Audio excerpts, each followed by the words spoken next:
2026 की एक डायरी, जिसको हमेशा बोलते हैं कि ईयर के स्टार्टिंग में एक डायरी ज़रूर खरीदो।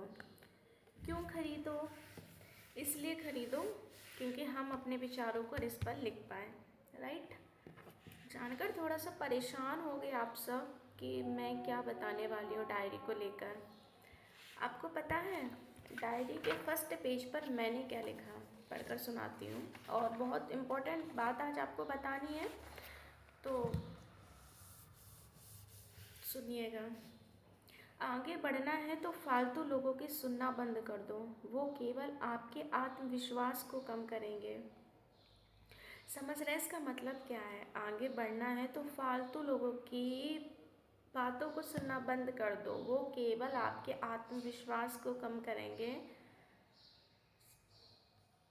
It's true.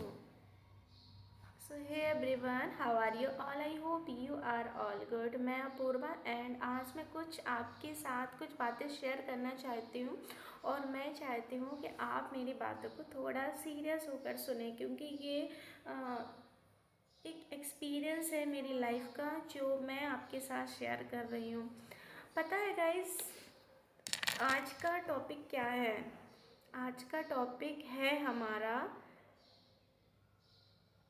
वो आपको टाइटल में देखकर पता चल गया होगा, तभी आपने किया होगा। एक सही टाइम टेबल क्या है, एक सही दिशा क्या है, इवन मानो तो एक सही समय क्या है।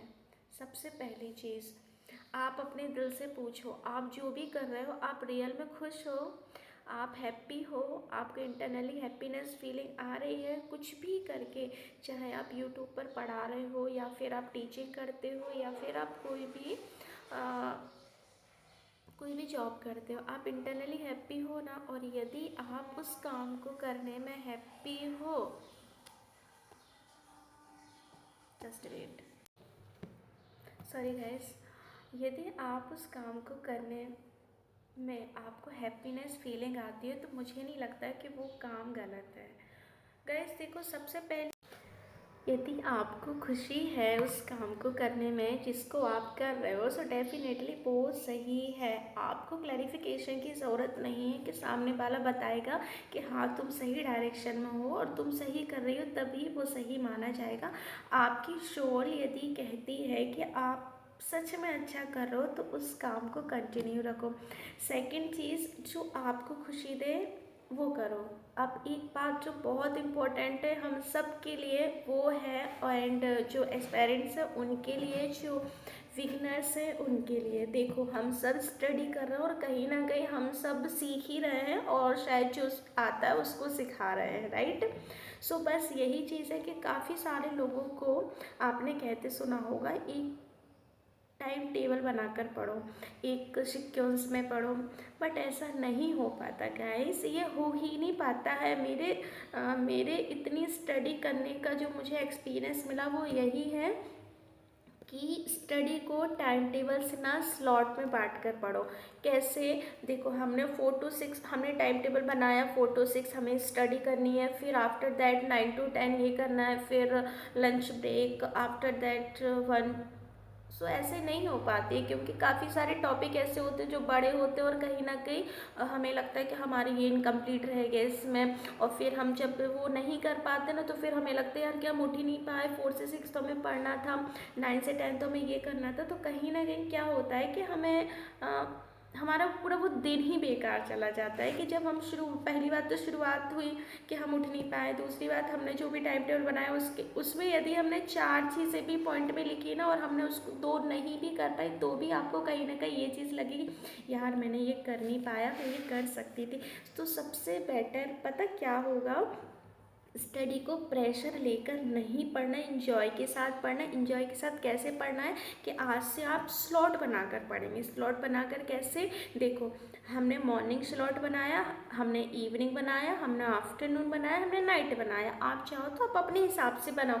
एक छोटे छोटे से इस टाइप के स्टिक्स ले लीजिए, एंड जैसे मॉर्निंग में मुझे इंग्लिश पढ़नी है, आफ्टरनून में मुझे ये सब्जेक्ट करना है, इस तरीके से बनाओ। डेफिनेटली गाइज आप कर लोगे और वर्डन भी नहीं लगेगा। लगेगा, ना ही आपको ये लगेगा कि मुझे इतने बजे उठना था मैं नहीं उठ पाई। आप कितने बजे भी उठे, आपको तो अपना स्लॉट कंप्लीट करना है। तो एक टाइम टेबल ना बना के एक स्लॉट बनाकर स्टडी कीजिए कि हमें इतने टाइम में नहीं, हमें इस टाइम, हमें मॉर्निंग टाइम, हमें आफ्टरनून टाइम, हमें ये करना है। डेफिनेटली गाइस जब तक हमारा नहीं होगा कंप्लीट हम उठेंगे भी नहीं। इवन हमारा थोड़ा बहुत छूट भी जाएगा ना तो हमें ये लगेगा कि अभी हमारा नाइट का स्लॉट है हम उसमें कंप्लीट कर लेंगे, हमारा मॉर्निंग स्लॉट होगा हम उसमें कर लेंगे। एक चीज़ और, ये तो बता दिया मैंने एक सही टाइम टेबल, एक सही शेड्यूल, है ना। अब एक सही दिशा जब आप किसी चीज़ को रेगुलर करोगे ना तो आपको किसी मोटिवेशन की ज़रूरत नहीं है, आपके अंदर से खुद ही इतनी सारी चीज़ें आएंगी कि मुझे ये नहीं, ये करना था, ये चीज़ हो सकती थी मेरे लिए, चलो मैं इसमें इम्प्रूवमेंट करूँगी। तो सबसे पहली चीज़ तो गाइस ये है कि आप खुश रहिए और अपनी स्टडी को अच्छे से कीजिए। एक बर्डन लेकर नहीं, प्रेशर लेकर नहीं, एक हैप्पीनेस फीलिंग के साथ स्टार्ट कीजिए और आई होप गाइस कि आप कर लोगे। अभी पता है एलटी का भी जो अभी रिज़ल्ट आया, कट ऑफ मतलब जो आंसर सीट आई है कि भी बहुत सारे बच्चे डिमोटिवेट थे, डिसअपॉइंटेड भी थे कि उन्हें लग रहा कि शायद हमारा नहीं हो पाएगा। ये नहीं, देखो इतना परेशान नहीं होना है, हमारे लिए जो चीज़ बनी है वहाँ तक हम डेफिनेटली पहुँच ही जाएंगे। बट अभी हमारे लिए जो इम्पोर्टेंट है हमें उस पर फोकस करना, और हमारा इम्पोर्टेंट अभी क्या है, सबसे ज़्यादा इम्पोर्टेंट है अभी सिर्फ स्टडी करना। होना ना होना मैं हमेशा कहती हूँ ना, ईश्वर पर छोड़ो, बट अभी मेहनत करना हमारा काम है, तो बस हमें मेहनत करना है। अब वो किसी जो पीछे छूट गया उसको लेकर ये नहीं कि हम अपना आज भी ख़राब करते हैं। सो एक सही समय, एक अच्छा सा शेड्यूल स्लॉट बनाकर स्टडी कीजिए, और यही एक सही मुझे लगता है कि तरीका है जिससे हमें प्रेशर फील नहीं होगा, हैप्पीनेस के साथ हम अपनी स्टडी को फॉलो कर पाएंगे। सबसे पहली चीज़, एक डायरी ज़रूर रखो अपने पास, क्योंकि जो भी आपके पास थॉट आते हैं ना पूरे 24 आवर्स में, कहीं ना कहीं वो आपके परमात्मा ही आपको भेजते हैं, जो कहते हैं ना भगवान, जिनकी आस्था होती है ईश्वर में। सब कुछ हमारे अंदर है, बस हम पहचान नहीं पाते, बस हम थोड़ा ध्यान नहीं दे पाते। तो कुछ एक डायरी ज़रूर ऐसी रखो जिसमें आप अपने विचारों को लिख पाओ। और ऐसा नहीं है कि हम सबके अंदर कोई विचार नहीं आते, कोई अच्छे थॉट नहीं आते, सबके अंदर कुछ ना कुछ बहुत अच्छा ईश्वर हम सबको किसी न किसी क्रिएटिविटी के साथ ही भेजता है। ये मानो आप खुद यूनिक हो और आपको ये साबित करने की ज़रूरत नहीं है। बस आप अपने चीज़ों पर फोकस करो, दूसरों पर फोकस करने की बजाय आप अपने आप पर फोकस करो, खुद को इम्प्रूव करो। देखो आप कोई वर्क करोगे ना, डिस्ट्रैक्शन आएगी, मैं कहती हूँ डिस्ट्रैक्शन आएगी, बट आपको डिस्ट्रैक्शन से निकल कर आपको सिर्फ आपको अपने एम पर फोकस करना है। क्लैरिफिकेशन की ज़रूरत नहीं है। यदि आपका दिल कहता है कि आप सही कर रहे हो, सही डायरेक्शन में हो, तो आप बिल्कुल सही हो, चाहे कोई भी कितना भी वेल विशेष आपको ये बोले कि ये सही नहीं है। यदि आपके अंदर आत्मा आपको ये बोल रही है कि आप बिल्कुल सही जगह आप सही करो, तो डेफिनेटली गाइज आप उसमें फेलियर हो ही नहीं, आज नहीं बट उसका रिजल्ट कल मिलेगा।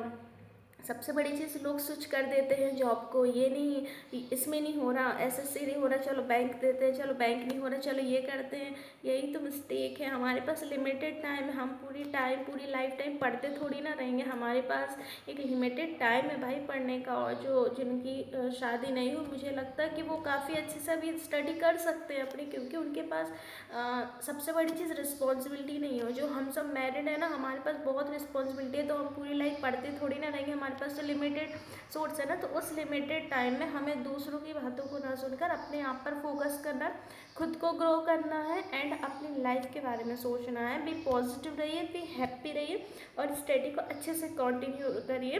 बस टाइम टेबल बनाकर नहीं, स्लॉट बनाकर स्टडी कीजिए, क्योंकि हमें स्टडी को प्रेशर नहीं बनाना है, राइट। हमें हैप्पीनेस की तरह ना, हमें जब हैप्पीनेस होगी ना तो हमें चीज़ों को सीखना है कि हम किसी को सिखा पाए। हमें ऐसा पढ़ना है, हमें रटना नहीं है चीज़ों को कि हम रट कर एग्ज़ाम के बाद भूल जाएं, राइट। सो गाइस बस आज के लिए इतना ही, मिलते हैं नेक्स्ट वीडियो में। Thank you.